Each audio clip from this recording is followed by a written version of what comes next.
Government of the people for the people by the people is called democracy. और पाकिस्तान में कहने और सुनने को जमहूरियत है। क्या वाकई पाकिस्तान में जमहूरियत है? क्या यहाँ पे आइन की बालादस्ती है, या यहाँ पर आइन के रखवाले ही इसकी धज्जियाँ उड़ा रहे हैं? और इस सब पर सुप्रीम कोर्ट का सो मोटो एक्शन। चलिए आज की वीडियो में इस पर बात करेंगे।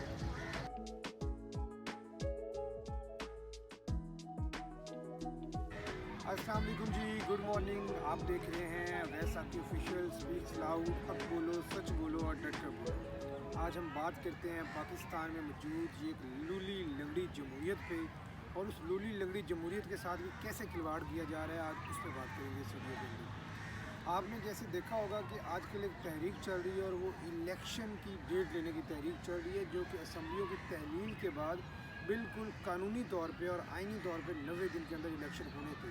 ये कोई तहरीक बालिए जमहूरियत नहीं चल रही है, क्योंकि जब आमरीत का टाइम आता है तो ये सारे जमहूरे और ये सारे सियासतदान इकट्ठे होकर तहरीक चलाते हैं कि अब हम जमहूरियत को वापस लेके आएंगे और आइन को बहाल कराएंगे। आज जब आइन बहाल है तो वही सियासतदान उस आइन की धज्जियाँ उड़ा रहे हैं, वही सियासतदान उस आइन को ना मानने की तवीलें पेश कर रहे हैं। ये सियासतदान जो कि डेमोक्रेसी की डेफिनेशन में आता है कि government of the people for the people by the people, ये हमारे में से लोग नहीं हैं। ये लगता है कोई एलियन आए हैं, क्योंकि ना तो उनको ग्राउंड रियलिटीज़ का पता है, ना ही उनको इस आइन की कोई फ़िक्र है, ना ही उनको इस मुल्क के कानून की कोई फ़िक्र है। और इस सब के बाद सोने पर सुहागा इस मुल्क के इदारे हैं, जिनको ऑब्वियसली इन सियासतदानों ने इस्टेब्लिश किया है, जिन इदारों का काम है इलेक्शन करवाना, जिन इदारों का काम है काम करना। हम इसमें इलेक्शन कमीशन के किरदार के बारे में बात कर लेते हैं। ये ऐसे ही है कि आपने एक चौकीदार रखा हो या एक माली रखा हो, और आप उसको पूरा साल तनख्वाह दे रहे हैं, और जिस दिन काम हो, जिस दिन काम उनको कहा जाए और वो कहे कि मैं तो आज तैयार ही नहीं हूँ। इलेक्शन कमीशन ने भी सेम वही किया। जिनका अरबों रुपए का बजट है, जिनके करोड़ों रुपए के फंड हैं, जिनकी मशीनरी लेके दी जाती है, जिनको भारी भरकम तनख्वाहें दी जाती हैं, और जब इलेक्शन का टाइम आया तो इलेक्शन कमीशन ने कह दिया कि हम तो तैयार ही नहीं हैं। भाई क्यों तैयार नहीं हैं आप किस वजह से तैयार नहीं हैं? आप यहाँ पे लोगों के सियासी एजेंडे पूरे करने के लिए बैठे हुए हैं। जब आप इस मुल्क के अवाम के टैक्स से दिए गए पैसों से तनख्वाह लेते हैं, तो आपको नहीं पता कि आपने अपनी इस तनख्वाह को जस्टिफाई कैसे करना है। आपको नहीं पता कि आपने दिन रात काम कैसे करना है। आपका काम है ही क्या? आपने इस मुल्क को साफ़ और शफाफ इंतखाबात देने हैं। आप अगर वो भी नहीं दे सकते तो फिर आप वहाँ पर बैठे क्यों हैं? आप उन दफ्तरों में कर क्या रहे हैं? फिर छोड़िए, आप घर जाइए। अगर इस मुल्क ने ऐसे ही चलना है, अगर इस मुल्क के इदारों ने ऐसे ही चलना है, तो फिर आप ये सब कुछ छोड़ छाड़ के घर जाके आपका काम था असम्बलियों के तहलील होने के बाद 90 दिन के अंदर इलेक्शन की तारीख रिकमेंड करना। लेकिन आपने क्या किया? आपने तारीख नहीं दी। उसके बाद गवर्नर का काम था कि उन असम्बलियों के जो कि कानून के मुताबिक तहलील हुई थी, उन असम्बलियों के इलेक्शन की तारीख देना।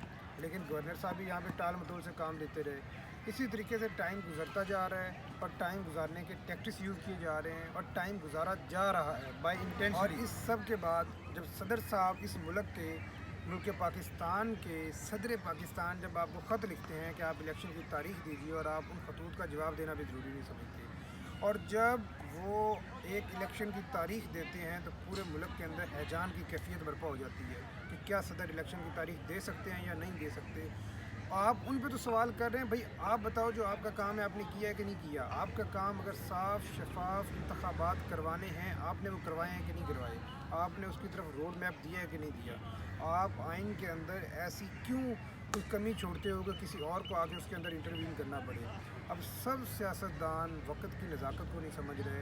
अगर यहीं पे यहाँ पे आके जो है वो आर्मी आ जाती है, यहाँ पे आके आपकी इस्टेब्लिशमेंट आ जाती है, यहाँ पे आपका मार्शल लॉ लगता है, तो फिर यही सब लोग इकट्ठे होके यकजान होके जाके तहरीक बहाली जमहूरियत चला रहे होंगे, और फिर कहेंगे कि नहीं जी यहाँ पे जमहूरियत है, यहाँ पे गवर्नमेंट और आवाम को राइट होना चाहिए अपनी गवर्नमेंट चूज़ करने का। लेकिन जब खुद गवर्नमेंट में बैठे हैं, जब ये खुद डिसाइड कर रहे हैं, तो तब इनको किसी बात की कोई फ़िक्र नहीं है। लोगों के वोटों से आप आएँ और हुकूमत करें। सिंपल सी बात ये है, अगर आप इस जमहूरियत को मानते हैं, अगर ये एक बनाना रिपब्लिक है, अगर आपने इसको ऐसे ही अपनी ख्वाहिशात के मुताबिक चलाना है, तो फिर चलाते जाइए। इस मुल्क के अंदर जमहूरियत को टाइम ही कितना हुआ है? ये जमहूरियत ने इस मुल्क के अंदर पनपना अभी शुरू ही कर दी है। तो आप लोगों की अपनी गलतियाँ, आप लोगों की अपनी नाकामियाँ, दूसरों को दावत देती हैं कि आएँ और आप इंटरवीन करें, और आप इन सारी चीज़ों का जो एक सिस्टम बनने की कोशिश और सफ़र पे चल रहे होते हैं उसको आगे तहस नहस करके रख दें। इस मुल्क के अंदर आप एक सादा सिम लेने जाएँ तो आपको अंगूठा लगा के आपको अपनी आइडेंटिटी शो करवा के वो सिम मिलती है। आप कोई भी और काम करने जाएँ आपको उसके लिए 700 किस्म की आइडेंटिटीज़ शो करवानी पड़ती हैं। लेकिन जब यहाँ पे इलेक्शन की बात आती है, जिन वोटों से आपके मुल्क के वज़ीर-ए-आज़म का इंतखाब होना है, जिसमें आपके नुमाइंदों का इंतखाब होना है, तो वहाँ पे आप कहते हैं कि वही अंगूठे चलते रहने दें, वही अंगूठा छाप काम करते रहें ताकि आप जाली वोट डाल सकें, ताकि आप अपनी मर्ज़ी के रिज़ल्ट बदल सकें। इलेक्ट्रॉनिक वोटिंग मशीनों का कंसेप्ट आप क्यों नहीं अडॉप्ट करने को तैयार? क्योंकि आपको इलेक्शन में रैगिंग करनी है, क्योंकि आपको इलेक्शन हमेशा पाकिस्तान के अंदर जब भी इलेक्शन हुए उसके इलेक्शन के अगले दिन ही पार्टियां वो इलेक्शन मानने से इनकार कर देती हैं। इसी पाकिस्तानी अवाम के करोड़ों रुपया खर्च होता है इस इलेक्शन के ऊपर, लेकिन आपके ये पॉलिसी बनाने वाले लोग उस इलेक्शन को मानने से इनकार कर देते हैं और फिर मुल्क के अंदर हैजान की कैफियत बर्पा हो जाती है। तो क्यों नहीं आप लोग एक पहले कंसेंसस क्रिएट करते कि आप उन इलेक्ट्रॉनिक वोटिंग मशीनों का इस्तेमाल कर लें जिस पर लोगों के एतराज़ कम हो और आपका इलेक्शन के रिज़ल्ट पे कंसेंसस हो जाए। पूरे दुनिया में ऐसा कहीं नहीं होता। आप कोई भी इलेक्शन उठा के देख लें, हर इलेक्शन के बाद एक पार्टी जो हारती है वो सड़कों पर होती है। कहीं भी नहीं होता पूरी दुनिया के अंदर ऐसा, और हमारे पाकिस्तान को इन्होंने बनाना रिपब्लिक बना के रख दिया है। तो मेरी फिर अगेन इस पे बात ये है कि इस सिस्टम को बेहतर होना है, आइन को अपना रास्ता लेना है, और जब आइन अपना रास्ता लेगा तो उसके बाद ये मुल्क तरक्की करेगा। ओवरसीज़ पाकिस्तानी वोट्स की बात आती है जब, तो आप कहते हैं कि आप पाकिस्तानी नहीं हैं। वो पाकिस्तानी जिनके पैसे से ये मुल्क चलता है। आपने इस मुल्क के अंदर आज तक बनाया ही क्या है? आप तो एक जो है ना वो इंपोर्ट करके, import based, import oriented economy है। उन पाकिस्तानियों के पैसे और डॉलर्स आने से ये मुल्क चलता है। इस मुल्क के जितने खैराती इदारे हैं, शौकत खानम से लेके जितने बड़े बड़े इदारे हैं, वो उन ओवरसीज़ पाकिस्तानियों के पैसों से चल रहे हैं। पूरी दुनिया के अंदर वो ओवरसीज़ पाकिस्तानी आपकी इमेज बिल्डिंग कर रहे हैं, और वहाँ पे वो दिन रात मेहनत कर रहे हैं, काम करते हैं, डॉलर्स को लेके पाकिस्तान आते हैं, और जब उनको वोटिंग राइट्स की बात आती है तो आप कहते हैं कि आप पाकिस्तानी नहीं हैं। वो हमसे ज़्यादा पाकिस्तानी हैं, उनको हमसे ज़्यादा पाकिस्तान का दर्द है। खुदारा अगर वो कोई दिल से पाकिस्तानी रह गए हैं तो उनको पाकिस्तानी रहने दीजिए, उनको पाकिस्तान का एम्बेसडर रहने दीजिए। ये एक ओवरसीज़ पाकिस्तानी वोट्स की बात एक अलग एक पूरा टॉपिक है, इस पर हम फिर कभी बात करेंगे और इस पर हम डिटेल में जाएंगे कि इसका बैकग्राउंड क्या था और इसको क्यों होना चाहिए, इस पर दोबारा बात की जा सकती है।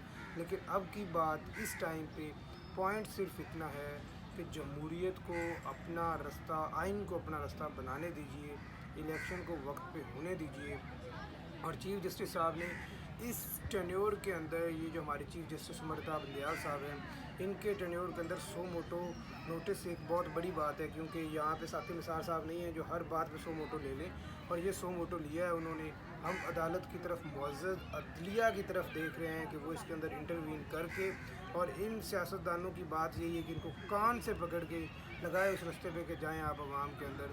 और इस अदलिया से ही हमारी उम्मीदें हैं, और हम उम्मीद करते हैं कि ये अदलिया इस मसले को किसी तौर पे सेटल करते हुए इस पाकिस्तान को आगे बढ़ने का एक और, शायद पाकिस्तान के इन्हीं हालात को देखते हुए हबीब जालिब साहब ने लिखा था, उन्होंने लिखा तो आमरीत के लिए था, लेकिन यहाँ पे हमारी जमहूरियत के अंदर भी वही आमराना रवैया चल रहा है। उसके अंदर हबीब जालिब साहब के ये शेर कि यहाँ पे गुनाहों सवाब बिकते हैं, अब गुनाहों सवाब बिकते हैं, मान लीजिए जनाब बिकते हैं। हर कोई बिक रहा है यहाँ पे, और जिस जगह पे आप चले जाएं, आप बस ख़रीदार अच्छे हों, आप बोली लगाने वाले हों, यहाँ पे लोग बिक रहे हैं। अब गुनाहों सवाब बिकते हैं, मान लीजिए जनाब बिकते हैं। पहले पहले गरीब बिकते थे, अब तो इज़्ज़त माप बिकते हैं। शेख, वाज, वज़ीर और शायर सब यहाँ पर जनाब बिकते हैं। दौर था इनकलाब आते थे, दौर था इनकलाब आते थे, आजकल यहाँ पर इनकलाब बिकते हैं। मेरी अपने सब सब्सक्राइबर से, हमारी जो यूट्यूब की फैमिली है, उन सब से गुजारिश है कि चैनल को सब्सक्राइब करें, बेल आइकन लाजमी दबाएं, और हमारी आने वाली वीडियोस के साथ انگیج ہو جائیں اور اپنے اس ویڈیو کے اوپر جو آپ کے کمنٹس ہیں، جو آپ کے ریویوز ہیں، فیڈ بیک ہے، اس کو کمنٹس کے اندر ضرور شیئر کریں تاکہ ان سے ہم اپنی ویڈیوز کے کانٹینٹ کو اور بہتر کر سکیں. Once again thank you for watching the video and keep supporting and keep growing with all of us.